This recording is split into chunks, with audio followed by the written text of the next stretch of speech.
नमस्कार दोस्तों, आज का जो हमारा टॉपिक है वो बाइनोमियल थ्योरम से रिलेटेड है। बाइनोमियल थ्योरम को हिंदी में कहते हैं द्विपद प्रमेय। द्विपद का मतलब होता है जिसमें दो पद हो। द्विपद का मतलब क्या होता है? जिसमें दो पद हो। द्विपद प्रमेय, प्रमेय का मतलब आपका थ्योरम से है। तो जिसमें दो पद होते हैं उनको हम जो है द्विपद को कैसे हम डिफाइन करके अपनी वैल्यू फाइंड आउट करते हैं, इससे रिलेटेड थ्योरम है। इसमें कहता है कि अगर हमारा कोई इस प्रकार से दिया हुआ जो है एक्सप्रेशन है x plus a raise to the power n। देखिए यहाँ दो पद हैं, दो टर्म हैं, ठीक है, और पावर इसकी n है, ठीक है।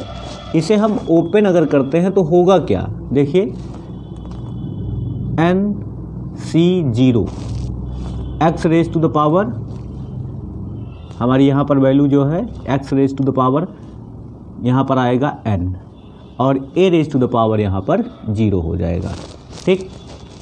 अब जो है n की पावर ऐसे कम होती जाएगी और a की पावर जो होती है वो बढ़ती चली जाती है, ठीक है। कैसे?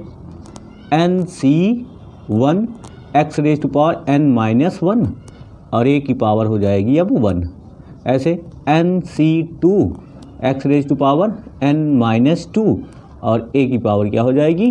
2 प्लस, ऐसे बढ़ता चला जाता है टर्म हमारा। कहाँ तक जाएगा? n। तो होगा क्या? NC, मान लीजिए r टर्म हम निकालते हैं, r x raise to power n-r a raise to power r plus s1 plus x raise to power. अब हम n वाले टर्म पे जब जाएंगे तो NCn x raise to power n-n a raise to power n, ये हमें मिल जाएगा, ठीक है। अब देखिए इसे थोड़ा सा सिंप्लीफाई करेंगे तो क्या होगा। मैं यहाँ पर थोड़ा सा कम्बिनेशन के बारे में चर्चा करता हूँ। उसमें बताया गया होगा आपको NC0 और NC1 या NCn की वैल्यू हमें क्या मिलती है? 1 मिलती है। फैक्टोरियल 0 की वैल्यू हमें 1 पता है ऑलरेडी, तो ये दो चीज़ें हमें पता होनी चाहिए। और NCr की वैल्यू क्या होती है? n फैक्टोरियल अपान r फैक्टोरियल n-r फैक्टोरियल, ठीक है। इतनी चीज़ें अगर हमें पता है तो यहाँ से हम इनको जो है इंक्लूड यहाँ करेंगे तो क्या हो जाएगा? NC0 की वैल्यू क्या होती है? 1। जिसकी पावर 0 होती है उसकी वैल्यू क्या होती है? 1 होती है।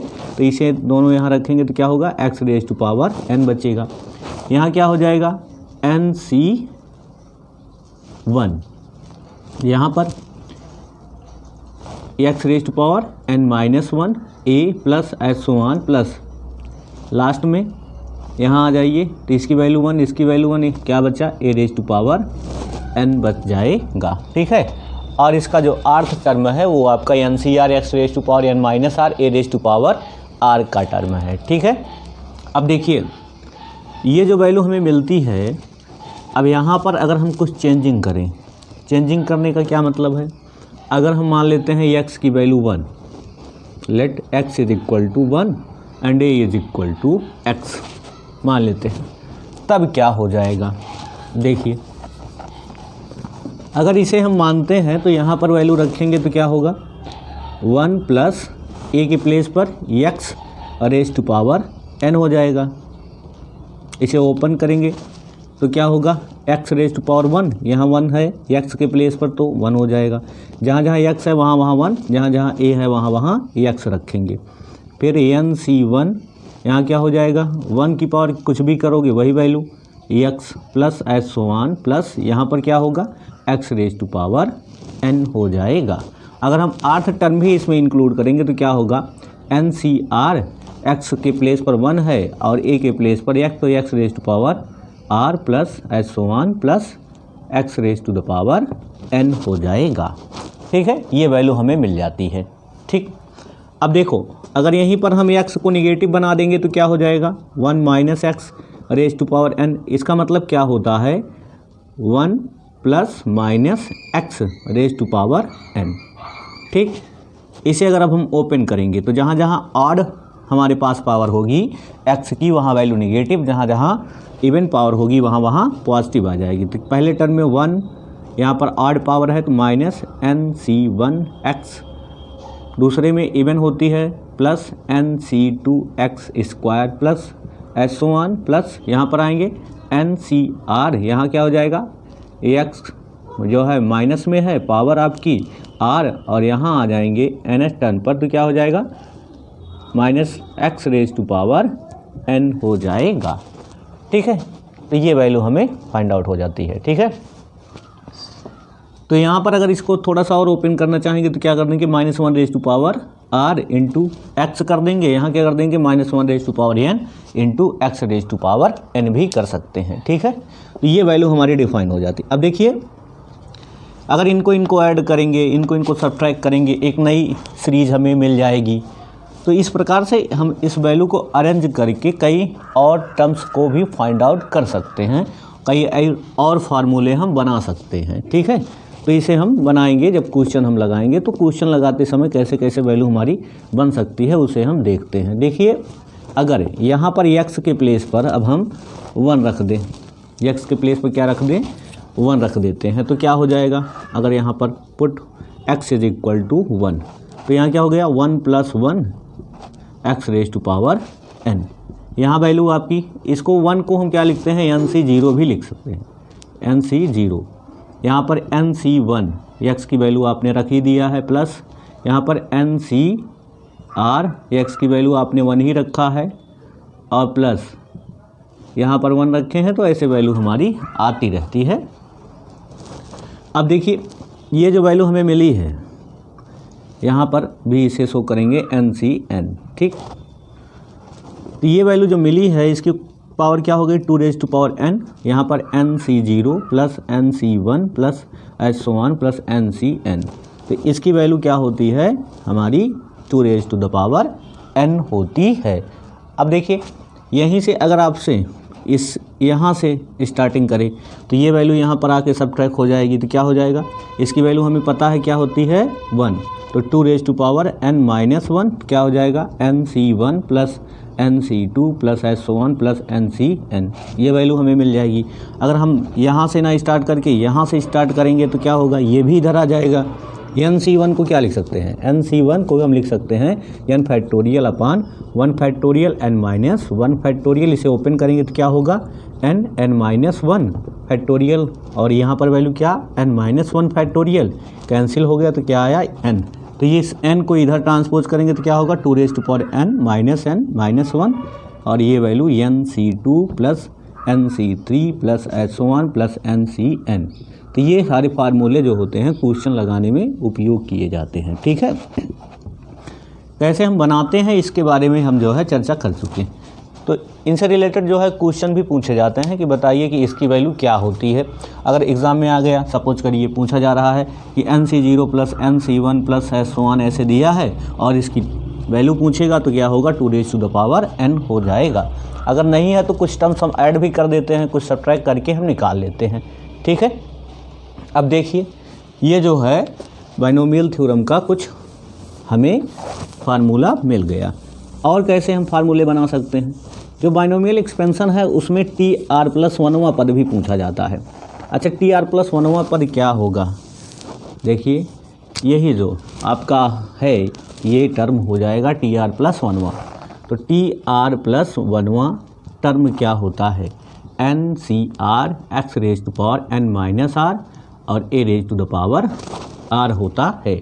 यहाँ पर R+1वां पर टर्म क्यों लिखते हैं, क्योंकि जो फर्स्ट टर्म हमारा यहाँ पर है उसकी पावर क्या होती है 0 होती है। ठीक है, यहाँ पर इसकी पावर जब हम निकालेंगे a की पावर यहाँ पर 0 है, तो नंबर ऑफ़ टर्म्स जो हमें पता होते हैं वो पावर से 1 ज़्यादा होता है। नंबर ऑफ़ टर्म्स क्या होते हैं, पावर से 1 जो है टर्म ज़्यादा होता है। कैसे होता है, इसका एक फार्मूला है जो हम निकालते हैं, number of terms for any expression क्या होगा m प्लस n-1 cm-1। यहाँ m क्या है, ये नंबर ऑफ टर्म्स बताता है, यहाँ पर जो है n क्या बताता है डिग्री को, और -1 ये तो फार्मूला आपका दिखाई ही दे रहा है। अब जैसे आपसे पूछा जाए कि इसमें कितने टर्म हैं, मैंने बताया कि इससे एक ज़्यादा है, क्योंकि ये द्विपद है तो दो टर्म है, तो दो टर्म है तो उसकी जितनी पावर होती है उससे एक ज़्यादा जो होती है वैल्यू हमें मिल जाती है नंबर ऑफ टर्म्स की।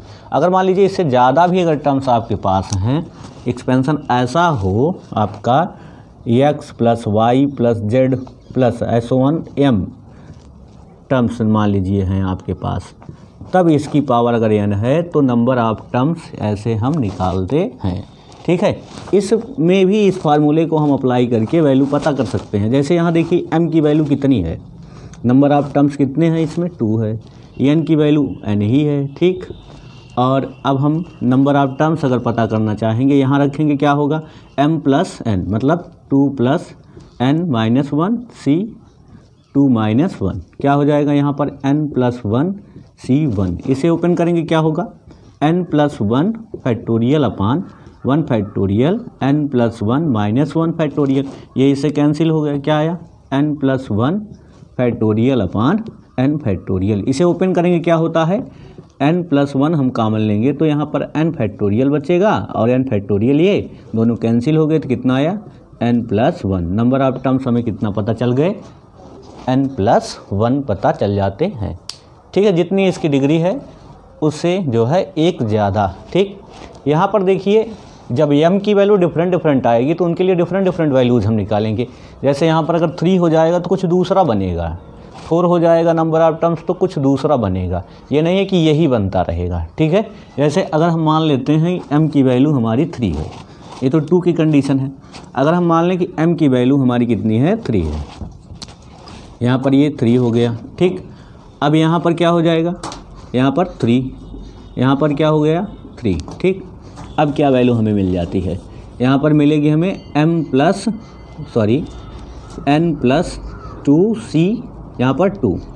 अब इसे ओपन अगर करेंगे तो क्या होगा n प्लस 2 फैक्टोरियल अपान क्या होगा 2 फैक्टोरियल यहाँ पर और n प्लस 2 माइनस 2 फैक्टोरियल। देखिए इसे जब हम ओपन करेंगे तो क्या होगा, ये n प्लस 2 फैक्टोरियल यहाँ पर 2 फैक्टोरियल इंटू 1 हो जाएगा, इंटू ये वैल्यू क्या हो जाएगी n फैक्टोरियल। तो इसे हम ओपन कर सकते हैं, इसको करेंगे तो n माइनस 1 n माइनस 2 ऐसे जाएगा 1 2 3 तक। इसे करेंगे क्या होगा n प्लस 2 कॉमन लेंगे तो क्या बचेगा n plus 1, n plus 1 common लेंगे तो क्या बचेगा n फैक्टोरियल, एक एक कम होता चला जाता है ना, 2 इंटू क्या हो गया n फैक्टोरियल, n फैक्टोरियल से n फैक्टोरियल कैंसिल हो गया तो अब क्या मिला हमें n प्लस 2 और n प्लस 1 अपान 2। तो ये नंबर ऑफ टर्म्स को डिफाइन करिएगा। ठीक है, जैसे एक क्वेश्चन देखिए, अगर आपको दिया है, मान लेते हैं दिया है कि x plus 2y plus z ही मान लेते हैं दिया है, और इसके पावर में हम वैल्यू डिफाइन करते हैं, मान लेते हैं दिया है 40। ठीक, अब हमें इसके नंबर ऑफ टर्म्स पता करने हैं, तो नंबर ऑफ टर्म्स अगर हमें पता करने हैं तो इस फार्मूले में हम वैल्यू रखेंगे। यहाँ पर देखिए m की वैल्यू कितनी है 3 है, n की वैल्यू कितनी है 40 है, तो यहाँ पर नंबर ऑफ टर्म्स कितने हो जाएंगे 40 प्लस 2 और क्या होगा 40 प्लस 1 अपान 2, कितना हो जाएगा 42 इंटू 41 अपान 2, यहाँ कितना आ गया 21 इंटू 41 आपका आंसर हो जाएगा। ठीक है, तो इस टाइप से ये वैल्यू हम डिफाइन करते हैं। क्वेश्चन देखिए जो हमारा पीजीटी में आया हुआ है उसे देखते हैं। देखिए क्वेश्चन है हमारा, number of terms in the expansion of 2x minus y plus 3z raise to power 20 is, A दिया है ऑप्शन 228, ऑप्शन बी दिया है 230, ऑप्शन सी दिया है 231 और ऑप्शन डी दिया है 236। ठीक, देखिए इसे कैसे लगाएंगे, हमने आपको बताया था कि नंबर ऑफ टर्म्स कैसे हम पता करते हैं m plus n minus 1 c m minus 1। यहाँ देखिए m की वैल्यू कितनी है 3, n की वैल्यू कितनी है 20, और इसके लिए मैंने आपको फार्मूला अभी डिराइव करवाया, तो क्या निकला है इसमें आपका n प्लस 2 n प्लस 1 अपान 2, इसी में रख के निकाले हैं। तो यहाँ रखेंगे क्या होगा 20 प्लस 2 इंटू 20 प्लस 1/2। ठीक, क्या होगा, ये 22 हो गया, ये 21 हो गया अपान 2 से कैंसिल करेंगे तो 11 आ जाएगा। 11 1 जा 11, 11 2 जा 22 में 1 ऐड करोगे 23। तो आपका ऑप्शन कौन सा सही हो जाएगा, ऑप्शन सी इज राइट। ठीक, आप इसमें भी रख के वही करोगे तो वही वैल्यू आएगी। क्या होगा, 3 + 20 - 1, यहाँ पर 3 - 1, 23 - 1 2 आ गया। यहाँ क्या होगा, 22 C2 ओपन करेंगे 22 फैक्टोरियल अपान 2 फैक्टोरियल, 22 - 2 फैक्टोरियल क्या हो जाएगा, 22 × 21 × 20 फैक्टोरियल अपान 2 × 1, यहाँ क्या आ जाएगा 20 फैक्टोरियल।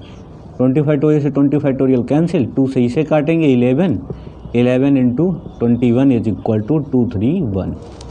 तो ये वैल्यू आएगी। टाइम कंज्यूम होगा हमारा, हमें टाइम बचाना है एग्ज़ाम में, इसीलिए डायरेक्ट हम इस फार्मूले से वैल्यू डिफाइन करवा देते हैं। ठीक है, आइए हम देखते हैं नेक्स्ट टर्म कैसे हम फाइंड आउट करते हैं। किसी भी एक्सपेंशन का जो r+1वां टर्म होता है उसे कैसे हम डिफाइन करते हैं। देखिए, r+1वां टर्म जो हमसे पूछा जाता है वो किसी भी एक्सपेंशन का जो बाइनोमियल एक्सपेंशन है उसमें व्यापक टर्म भी बोला जाता है उसे।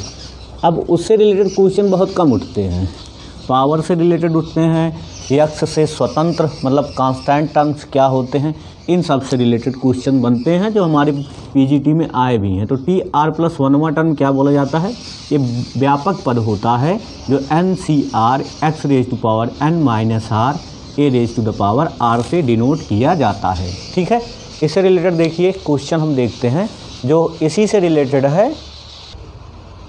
देखिए क्वेश्चन दिया है कि इन the expansion of 3x - 2/x² 15 which term is free from x।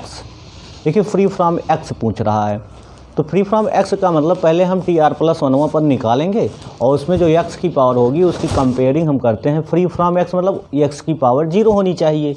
ठीक है, तो वो हमारा कांस्टेंट टर्म हो जाएगा। तो उससे हम इस प्रॉब्लम को सॉल्व करते हैं। देखिए, तो हम मानेंगे क्या, R+1वां टर्म जो होगा फ्री फ्रॉम x हो जाएगा। ठीक, तो लेट करते हैं R+1 टर्म क्या हो जाएगा, इज फ्री फ्रॉम x। मान लेते हैं कि ये x से फ्री हो। अब क्या होगा यहाँ पर, अब हमारा फार्मूला क्या है, TR+1 NCR। तो यहाँ पर क्या हो जाएगा, n की वैल्यू क्या होती है हमारी, यहाँ पर दिया है n की वैल्यू 15, R की वैल्यू हमें पता करनी है, x की वैल्यू यहाँ पर 3x⁻15 - r और a की वैल्यू कितनी है -2/x² r। ठीक है, इसको थोड़ा सा डिफरेंस में करेंगे तो क्या होगा, 15CR सिंप्लीफाई करते हैं, 3⁻15 - r कांस्टेंट की पावर, x की पावर 15 - r, यहाँ पर -2⁻r, यहाँ पर 1/x⁻2 से r में मल्टीप्लाई करेंगे तो 2r हो जाएगा। अब देखिए इसको x के साथ कंबाइंड करते हैं और इन सबको कांस्टेंट मान लेते हैं। तो ये हमारा क्या होगा, 15CR, यहाँ 3⁻15 - r, यहाँ -2⁻r इंटू, यहाँ पावर ऊपर जाएगी तो क्या होगा, x⁻15 - r -2r क्या होगा, 15 - 3r हो जाएगा। अब ये कह रहा है कि free from x, free from x का मतलब इसकी पावर की वैल्यू 0 बननी चाहिए। सिंस क्या होगा, R+1 टर्म क्या है, इज फ्री फ्रॉम x। तो फ्री फ्रॉम x होने के लिए क्या करेंगे, इसकी पावर 15 - 3r = 0 रखेंगे। इसको हम ट्रांसपोज करेंगे तो क्या होगा, 3r = 15, r क्या आ जाएगा, 3 5 जा 15, r की वैल्यू हमारी क्या आ जाएगी, 5 आ जाएगी। ठीक, r की वैल्यू 5 है और इसमें पूछा है कौन सा टर्म है फ्री फ्रॉम, तो यहाँ अगर हम रखेंगे तो क्या हो जाएगा, 5 + 1 मीन्स 6th टर्म, छठा पद। तो छठा टर्म जो होगा हमारा क्या हो जाएगा, वह फ्री फ्रॉम x हो जाएगा। तो इस टाइप से क्वेश्चन पूछे जाते हैं।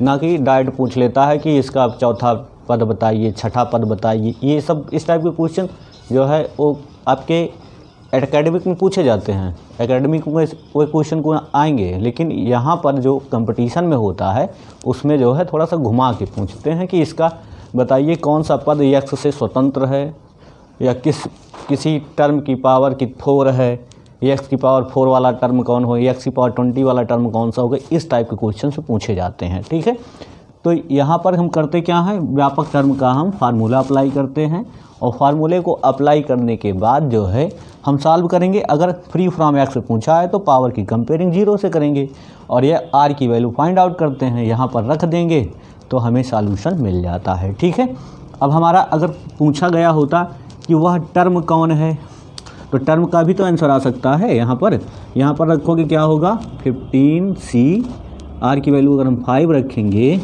और यहाँ पर 3 raise to the power 15 minus 5 और माइनस 2 रेज टू पावर 5, तो इसकी वैल्यू क्या हो जाएगी 15 factorial upon 5 factorial into 10 factorial 15 minus 5, और यहाँ पर 3 raise to power 10 into minus 2 raise to power 5। इसे हम सॉल्व करेंगे तो इसकी भी वैल्यू हमें मिल जाती है। तो ये भी क्वेश्चन बन सकता है कि ये टर्म जो फ्री फ्रॉम एक्स है उसकी कोफिशिएंट वैल्यू क्या है, तो उसकी कोफिशिएंट वैल्यू ऐसे हम फाइंड आउट करते हैं। इससे भी रिलेटेड क्वेश्चंस जो है एग्ज़ाम में आए हुए हैं। आइए हम अब नेक्स्ट टॉपिक देखते हैं क्या होता है। देखिए, एक क्वेश्चन है जो पूछा गया है कि the largest integer n for which 35 factorial is divisible by 3 raise to the power n is given by, वो क्या होगा लार्जेस्ट इंटीजर। तो इसका एक फार्मूला होता है, उस फार्मूले से हम वैल्यू डिफाइन करते हैं।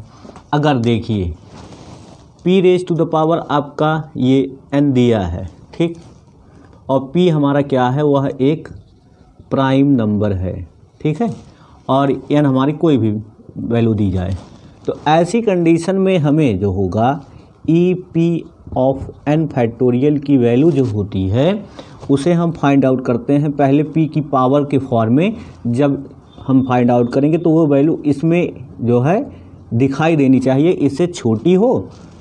इसका मतलब क्या, p की पावर हम करेंगे, मान लीजिए p की पावर s करते हैं, p की पावर s करेंगे तो वह लेस देन और इक्वल टू n फैक्टोरियल होगी, या इससे जो है लेस देन n फैक्टोरियल इसकी p raise to power n plus 1 से डिनोट होगा। ठीक है, तो ऐसी कंडीशन अगर हमारी होती है पर इस प्राइम पर, तो जो हमारा पूछा जाता है कि जो लार्जेस्ट इंटीजर होगा n का वो क्या होगा, तो ये यहाँ पर फार्मूला बनेगा n upon p raise to power 1, ये हम ग्रेटेस्ट इंटीजर वैल्यू निकालते हैं, n अपान p स्क्वायर, ऐसे आते रहेंगे कहाँ तक, n upon p raise to power s तक हम निकाल देते हैं।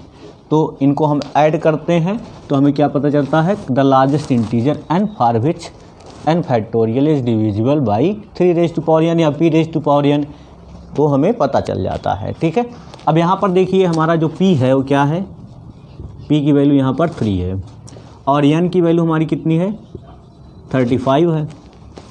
अब देखिए 3 की पावर आप करेंगे 3 raise to power 3 less than और इक्वल टू 35, और less than is equal to 3 raise to power 4, हमें पता है।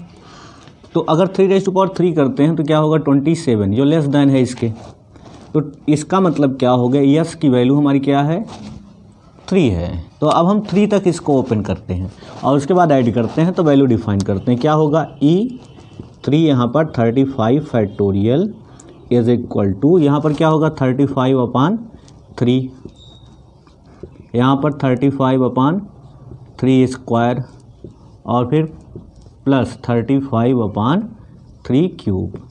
इसे फाइंड आउट करते हैं, क्या होगा 3 से इसमें डिवाइड करें, क्या होगा 11, 33 पॉइंट समथिंग आएगा, उसे हम छोड़ देते हैं। यहाँ 9 आएगा, 9 3 जा कितना होता है 27, 9 4 जा जाएंगे 36 हो जाएगा 3 टाइम। यहाँ पर 21, 23 की पावर 3 तो क्या होगा 27, 27 1 जा जाएगा, 1 बार जाएगा, पॉइंट वाला हम टर्म्स छोड़ देते हैं। ठीक, तो इनको अगर हम ऐड करते हैं तो क्या होगा 11 प्लस 3 प्लस 1 कितना होता है 11 प्लस 1 12, 12 प्लस 3 15, तो वैल्यू कौन सी है हमारी, वो 15 हो जाएगी। ठीक है, तो इस टाइप का भी क्वेश्चन आपका पीजीटी में पूछा गया है, टीजीटी में पूछा जाता है। क्या कहता है कि the largest integer and for which, वो लार्जेस्ट इंटीजर क्या है जिसके लिए 35 factorial is divisible by 3⁻n, वो क्या है? 15 लार्जेस्ट इंटीजर है जिस पर अगर हम वैल्यू 3⁻15 अगर हम फाइंड आउट करेंगे तो ये जो होगा 35 फैक्टोरियल जो होगा उसकी जो वैल्यू होगी वह उससे डिविजिबल हो जाएगी। ठीक है, तो ये वैल्यू हमारी डिफाइन करता है। आइए एक और डिस्ट्रीब्यूशन से रिलेटेड क्वेश्चन देखते हैं। देखिए हमारा ये जो क्वेश्चन है कह रहा है कि suppose a random variable x follows a binomial distribution with parameter n is equal to 6 and p if 9px is equal to 4, 9 यहाँ पर p bracket x is equal to 2 then value of p is. ठीक, binomial distribution का formula क्या होता है पहले उसे हम डिफाइन करते हैं। यहाँ पैरामीटर से n इज इक्वल टू 6 दिया है और यहाँ पर ये x मतलब r की वैल्यू डिफाइन किया है। तो फार्मूला हमारा होता है बाइनोमियल डिस्ट्रीब्यूशन का NCR, p raise to power r q raise to power n minus r। ठीक, और p प्लस q की वैल्यू क्या होती है? 1 होती है। ये भी ध्यान में रखने वाली बात है। अगर यहाँ से q की वैल्यू डिफाइन करेंगे तो 1 माइनस p हो जाएगा, क्योंकि हमें यहाँ ज़रूरत p की है ना। p को पता करना है, p पता करना है तो p को हम q में से निकालेंगे। अगर हमें q को पता करना होता तो p को जो है q में कन्वर्ट कर देते। तो यहाँ पर हम इस फार्मूले में वैल्यू अगर रखेंगे तो यहाँ क्या है? 9, r की वैल्यू हमारी क्या है? यहाँ पर 4 है। ठीक, n की वैल्यू क्या है? 6 है, दिया है यहाँ पर, ये देखिए 6 दिया है। इसे यहाँ पुट करेंगे तो क्या होगा? 6c4 p raise to power 4 q raise to power 6 minus 4। यहाँ आ जाइए राइट हैंड साइड में, n 6c, r की वैल्यू कितनी है? 2, p की पावर 2, q की पावर कितनी होगी? 6 माइनस 2। ठीक, अब क्या करेंगे? देखिए हमें पता है फार्मूला NCR को हम क्या लिख सकते हैं? NCn minus r। तो यहाँ इसे हम लिख सकते हैं। यहाँ क्या हो जाएगा? 9 6c4, यहाँ p raise to power 4 q raise to power 2, यहाँ क्या हो जाएगा? 6c, इस फार्मूले को लगाएंगे 6 में से 2 माइनस करेंगे तो यहाँ पर क्या हो जाएगा? 4। ये क्या हो गया? p स्क्वायर, यहाँ क्या हो गया? q raise to power 4। अब p स्क्वायर ये आपका दिया है, इसको इधर लेके चले जाओ, ये इससे कैंसिल ही हो गया। q को इधर लेके चले जाएंगे तो क्या हो जाएगा? 9, 4 में से 2 निकल गया तो 2 आ गया। यहाँ पर क्या हो गया? 4 में से 2 निकल गया तो 2 आ गया। ठीक, अब q के प्लेस पर 1 माइनस p रखते हैं तो क्या हो जाएगा? 9p square is equal to 1 minus p whole square. इसे ओपन करेंगे तो क्या हो जाएगा? देखिए 9p square is equal to, यहाँ पर क्या होगा? 1 plus p square minus 2p। इसको इधर ट्रांसपोज करेंगे तो क्या होगा? इस वैल्यू को इधर लेके जाएंगे या इसको इधर लेके आएंगे तो 9p स्क्वायर में से p स्क्वायर निकालेंगे तो 8p स्क्वायर आ जाएगा, ये प्लस 2p आ जाएगा और ये माइनस 1 इज इक्वल टू 0। इसका हम फैक्टर करेंगे, 8 1 जा 8 होता है, 4 2 जा 8। ये सिंपल सी कैलकुलेशन है यहाँ पर, इसे हम डिफाइन करेंगे तो क्या होगा? यहाँ पर 8p स्क्वायर, यहाँ पर हो जाएगा 4p minus 2p minus 1 is equal to 0। यहाँ से कॉमन क्या है? 4p कॉमन लेंगे तो क्या बचेगा? 2p plus 1। यहाँ से क्या करेंगे तो यहाँ क्या बचेगा? 2p plus 1 is equal to 0। अब क्या कॉमन है? 2p प्लस 1 बचा कितना? 4p minus 1 is equal to 0। अब इसको अलग अलग अगर 0 से कंपेयरिंग करेंगे तो क्या होगा? 2p plus 1 is equal to 0। तो p की वैल्यू क्या आ गई? -1/2। ये जो इम्पॉसिबल वैल्यू को दिखाता है, नेगेटिव वैल्यू तो हो ही नहीं सकती है। तो हम करेंगे क्या? अब हम निकालेंगे दूसरा, 4p minus 1 is equal to 0। तो p की वैल्यू क्या आ गई? माइनस, इधर गया प्लस हो गया 1/4।